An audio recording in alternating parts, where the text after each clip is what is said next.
Hello guys, welcome to my YouTube channel Kenstream. आज हम लोग देखने वाले हैं रियल नंबर्स का पार्ट 3 प्रूविंग ऑफ इरेशनैलिटी। इसके पहले वीडियो लेक्चर में हम लोगों ने 2 पार्ट कंप्लीट कर लिया है। उसे आप लोगों ने नहीं देखा होगा तो उसे जाकर आप देख लीजिएगा, मैं उसका लिंक डिस्क्रिप्शन में दे दूंगा।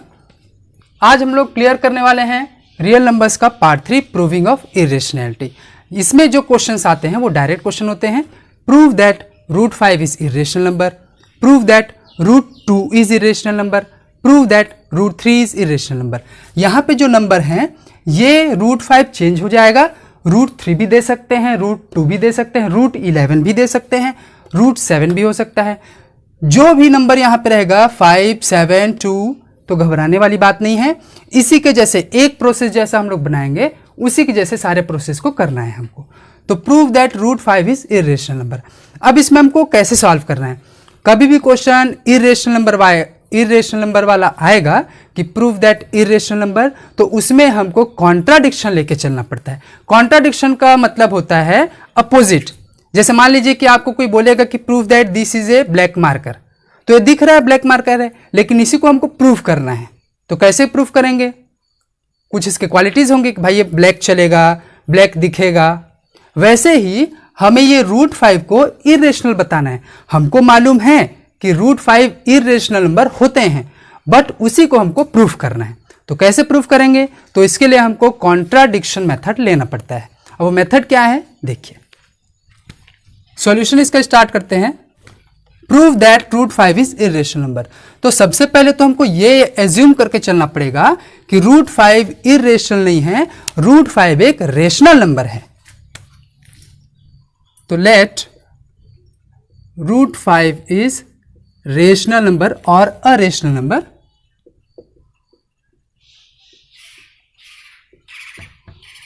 अब रेशनल नंबर हम लोगों ने लिखा, तो रेशनल नंबर क्या होते हैं? हमको मालूम है कि a rational number is that number which can be expressed in the form of p/q और a/b।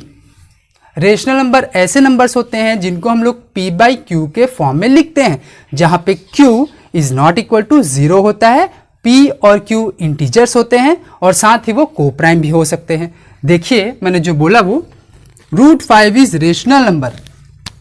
√5 रेशनल नंबर है, तो इसी √5 को हम p/q या a/b के फॉर्म में लिख सकते हैं, जहां पे where p and q are integers and p and q are co-prime। अब एक co-prime क्या होते हैं? co-prime मतलब होते हैं ऐसे नंबर जिनका एक कॉमन फैक्टर होता है, एक से ज्यादा कॉमन फैक्टर नहीं होते। The numbers which do not have more than one common factor. √5 को हम लोगों ने p/q लिया। अभी p/q हमारे इंटीजर्स हुए और को प्राइम हुए। साथ में हमको यह भी देखना है, ध्यान देना है कि ये q नॉट इक्वल टू 0 होना चाहिए, ये q हमारा 0 के बराबर नहीं होना चाहिए। इतनी सारी चीजें हमको लिखनी है। हम लोगों ने कैसे स्टार्ट किया कि हम लोगों ने सबसे पहले √5 को रेशनल नंबर बताया, हमको प्रूफ करना है इरेशनल, तो उसके लिए मैंने बताया कि कॉन्ट्राडिक्शन मेथड हमको यूज करना है। कॉन्ट्राडिक्शन मतलब होता है अपोजिट। तो √5 को हम लोगों ने अपोजिट मान लिया, रेशनल नंबर।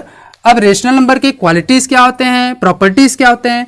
तो रेशनल नंबर के प्रॉपर्टीज होते हैं p/q के रूप में लिख सकते हैं हम उसको। Rational number can be written in the form of p/q, जहां पे p और q इंटीजर्स हैं और यही को प्राइम नंबर्स हैं, और q is not equal to 0। अब देखिए √5 इज इक्वल टू p/q। अब हमको करना क्या है? स्क्वायरिंग करनी है, स्क्वायरिंग बोथ साइड। दोनों तरफ का हमको स्क्वायर लाना है। दोनों तरफ का स्क्वायर करेंगे तो √5 का स्क्वायर होगा और इन लोगों का भी स्क्वायर होगा, p², q²। अब हमको एक चीज मालूम है कि कभी भी रूट और स्क्वायर आपस में एनिमीज होते हैं, ये दोनों आपस में कट जाएंगे। तो ये स्क्वायर और ये रूट आपस में कट गए, हमारे पास बचा सिर्फ 5 is equal to p² upon q²।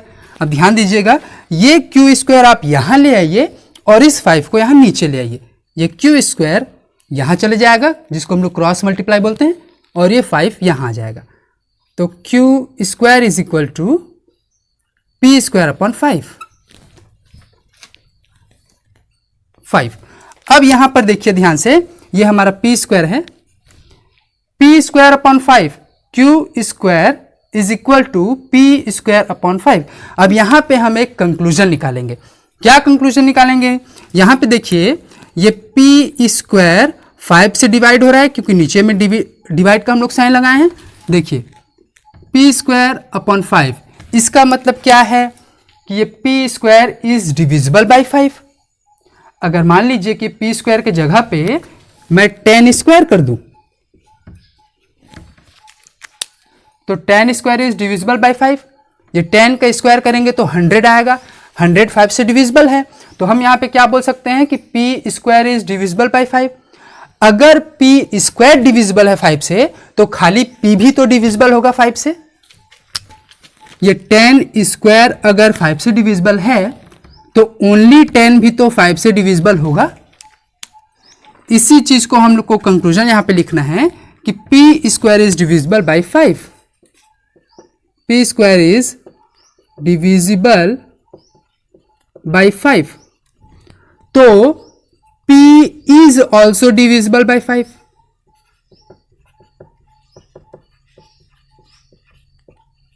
अगर किसी भी नंबर का स्क्वायर उस नंबर से डिविजिबल होता है, तो वही खाली नंबर भी डिविजिबल होता है। यहां पे देखिए 10 का स्क्वायर अगर 5 से डिविजिबल है, 10 का स्क्वायर यानी 100, 10 10 जा 100, 5 से डिविजिबल है, तो खाली 10 भी तो 5 से डिविजिबल है। उसी चीज को हम लोगों ने यहां पे लिखा है कि p square is divisible by 5, तो p is also divisible by 5। हमारे पास ये फर्स्ट कंक्लूजन था। अब दूसरा कंक्लूजन हमको निकालना है। कैसे? तो अब हम लोग मान लेते हैं लेट, हमें जिस चीज को प्रूफ करना है उसी चीज को लेके चलेंगे। यहां p स्क्वायर बाई 5 था, इसी वाले को लेकर चलिए। ये पूरे नंबर को आप ले लीजिए। देखिए ध्यान से, p स्क्वायर है, जिस नंबर से डिविजिबल था वो उसी नंबर की जगह में हमको कुछ और एज्यूम करना है।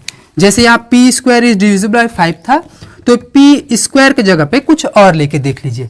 तो मान लेते हैं let P is equal to, हमारा 5 था तो 5 ही लेना है, सी कोई भी हमको वेरिएबल ले लेना है। यहां पे p था इज इक्वल टू 5c, ये एज्यूम करके देखें। अब इस p का वैल्यू जो है 5c, इसे यहां पे पुट कर दीजिए। तो देखिए q square is equal to P square upon 5, ये था। अब p square, p is equal to 5c, तो p की जगह पे हम लोग वैल्यू पुट करेंगे तो क्या हो जाएगा, ये p की जगह पे वैल्यू को पुट करना है, ये हो गया 5c का स्क्वायर अपॉन 5। अब q square is equal to 5c square, इसका मतलब क्या होता है 5c स्क्वायर, इसका मतलब होता है 5 का भी स्क्वायर, c का भी स्क्वायर। तो 5 का स्क्वायर 5 को 2 बार मल्टीप्लाई करेंगे तो यह आएगा 25 c स्क्वायर अपॉन 5। अब यहां से 5 जा 25 कट गए। अब ध्यान दीजिएगा q square is equal to 5c square. अब यहां c स्क्वायर को रहने दीजिए, 5 को इस तरफ ट्रांसफर कर दीजिए, तो 5 इस तरफ ट्रांसफर होगा, तो q square upon 5 is equal to c square. ये मल्टीप्लाई के फॉर्म में है। मल्टीप्लाई वाला फॉर्म जब कभी भी इस तरफ हम लोग ट्रांसफर करते हैं तो वो डिवाइड के रूप में आ जाता है। अब q स्क्वायर बाई 5 हो गया। इसी को और कैसे लिख सकते हैं, c स्क्वायर, इसको इधर ले आए, c square is equal to q square upon 5। अब देखिए यहां पे और यहां पे q square is equal to P square by 5, यहां c square is equal to q square upon 5। इसमें हमारा कंक्लूजन था कि p square is divisible by 5, तो p is also divisible by 5। यहां पे देखिए ध्यान से, ये q स्क्वायर भी तो 5 को डिवाइड कर रहा है, तो यहां पे हम लोग लिखेंगे q square is divisible by 5, therefore q is also divisible by 5। अब दोनों को कंपेयर करके देखिए, यहां पे p स्क्वायर बाई 5 है और यहां पे q स्क्वायर बाई 5 है। मतलब जो p और q हैं दोनों का कॉमन फैक्टर 5 आ रहा है। जबकि हमारे पास को प्राइम नंबर्स हैं दोनों के दोनों। यहां पे मैंने लिखा था आपको P और Q को प्राइम नंबर होते हैं। तो को प्राइम नंबर क्या होते हैं? Those numbers which have no common factor other than 1। ऐसे नंबर जिनका कॉमन फैक्टर सिर्फ 1 हो, उससे ज्यादा ना हो। लेकिन यहां पे 5 आ गया कॉमन फैक्टर। देखिए इसके पास भी भाई P 5 से डिविजिबल है, ये Q भी 5 से डिविजिबल है, जबकि उसको सिर्फ 1 से डिविजिबल होना था। मतलब यहां पे हम लोगों ने एज्यूम करके चला कि को प्राइम है, लेकिन दिख रहा है कि ये को प्राइम नहीं है। मतलब हम लोगों का कॉन्ट्राडिक्ट हुआ। हमने कुछ और लेके चला और आया कुछ और। हमने पहले में रेशनल नंबर लेके चला था, उसके बाद हम लोगों ने बताया कि को प्राइम्स होते हैं। लेकिन इन दोनों कंडीशन को आप देखिए, दोनों कंडीशन को देखने के बाद हमको पता चल रहा है कि ये को प्राइम नहीं हो सकते। तो अगर को प्राइम नहीं है मतलब ये कॉन्ट्राडिक्शन है। अगर कॉन्ट्राडिक्शन है इसका मतलब हमारा एजम्पशन रॉन्ग हो गया। तो अगर हमारा एजम्पशन रॉन्ग हो गया तो हमने जो लेके चला वो पूरा गलत हो गया। तो जो पूरा गलत हो गया तो हमारा आंसर ही सही आ जाएगा।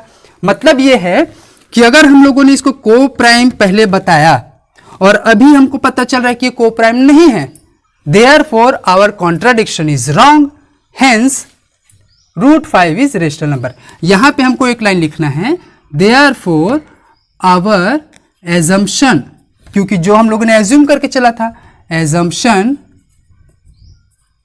Is wrong, our assumption is wrong, hence √5 is irrational number. इतना हमको लिखना होता है। हमें प्रोसेस क्या किया? देखो हमने प्रोसेस किया, √5 को इरेशनल नंबर प्रूफ करना है, तो उसके लिए हमको कॉन्ट्राडिक्शन मेथड लेके चलना पड़ेगा। तो √5 को हम लोगों ने रेशनल नंबर माना। अब रेशनल नंबर P/Q के फॉर्म में लिखा जाते हैं, जहां पे P और Q इंटीजर्स हैं, को प्राइम नंबर्स हैं। अब उसके बाद हम लोगों ने इस टर्म का स्क्वायरिंग कर दिया। स्क्वायरिंग करने के बाद हमारे पास Q square is equal to P square upon 5 आया। यहां से हम लोगों ने कंक्लूजन निकाला कि P square is divisible by 5। अब कोई भी नंबर का स्क्वायर डिविजिबल होता है किसी नंबर से, तो वही खाली नंबर भी तो डिविजिबल होगा 5 से। यहां पे मैंने आपको बताया था एग्जांपल।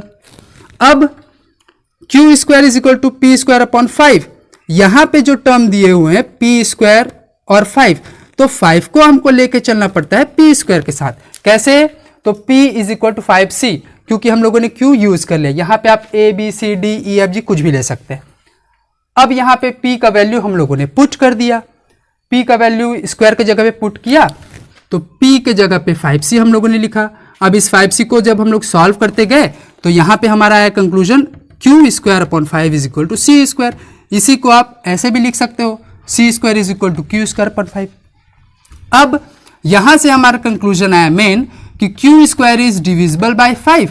ये Q स्क्वायर डिवाइड हो रहा है ना 5 से, ये देखिए Q स्क्वायर अपॉन 5 लिखा है, इसका मतलब है कि Q स्क्वायर डिवाइड हो रहा है 5 से। उसी को हम लोगों ने इंग्लिश में लिखा, Q square is divisible by 5। तो अगर कोई भी नंबर का स्क्वायर डिविजिबल है तो खाली वही नंबर भी तो डिविजिबल होगा। अब P भी 5 का डिविजिबल है, Q भी 5 का डिविजिबल है, यानी P 5 को डिवाइड कर रहा है और यही Q 5 को डिवाइड कर रहा है। हमको पता है कि को प्राइम नंबर्स एक ही होते हैं, को प्राइम नंबर्स 1 होते हैं, उससे ज्यादा नहीं होते। तो हमारा एजम्पशन यहाँ पे रॉन्ग हो गया। और जब हमारा एजम्पशन ही रॉन्ग हो गया मतलब जो हमारा स्टेटमेंट था वो रॉन्ग हो गया, और स्टेटमेंट रॉन्ग हो गया तो इसके अपोजिट जो था वो सही हो जाएगा। इस टाइप से हम लोगों को क्वेश्चन बनाना है। उसके बाद यही क्वेश्चन √3 में भी हो सकता है, √2 में भी हो सकता है, √11 में भी हो सकता है। ये क्वेश्चन 3 मार्क्स के लिए बहुत इंपॉर्टेंट होते हैं, इस क्वेश्चन को पूछा जाता है। इस तरह से आज हम लोगों ने रियल नंबर्स का part 3 proving of irrationality complete कर लिया। अगर आपको मेरा वीडियो लेक्चर पसंद आया होगा तो इसे लाइक कीजिए, हमारे चैनल को सब्सक्राइब कीजिए और साथ ही बेल आइकॉन को भी प्रेस करना ना भूलें, ताकि आपको सारे नोटिफिकेशंस मिलते रहेंगे। Thank you very much.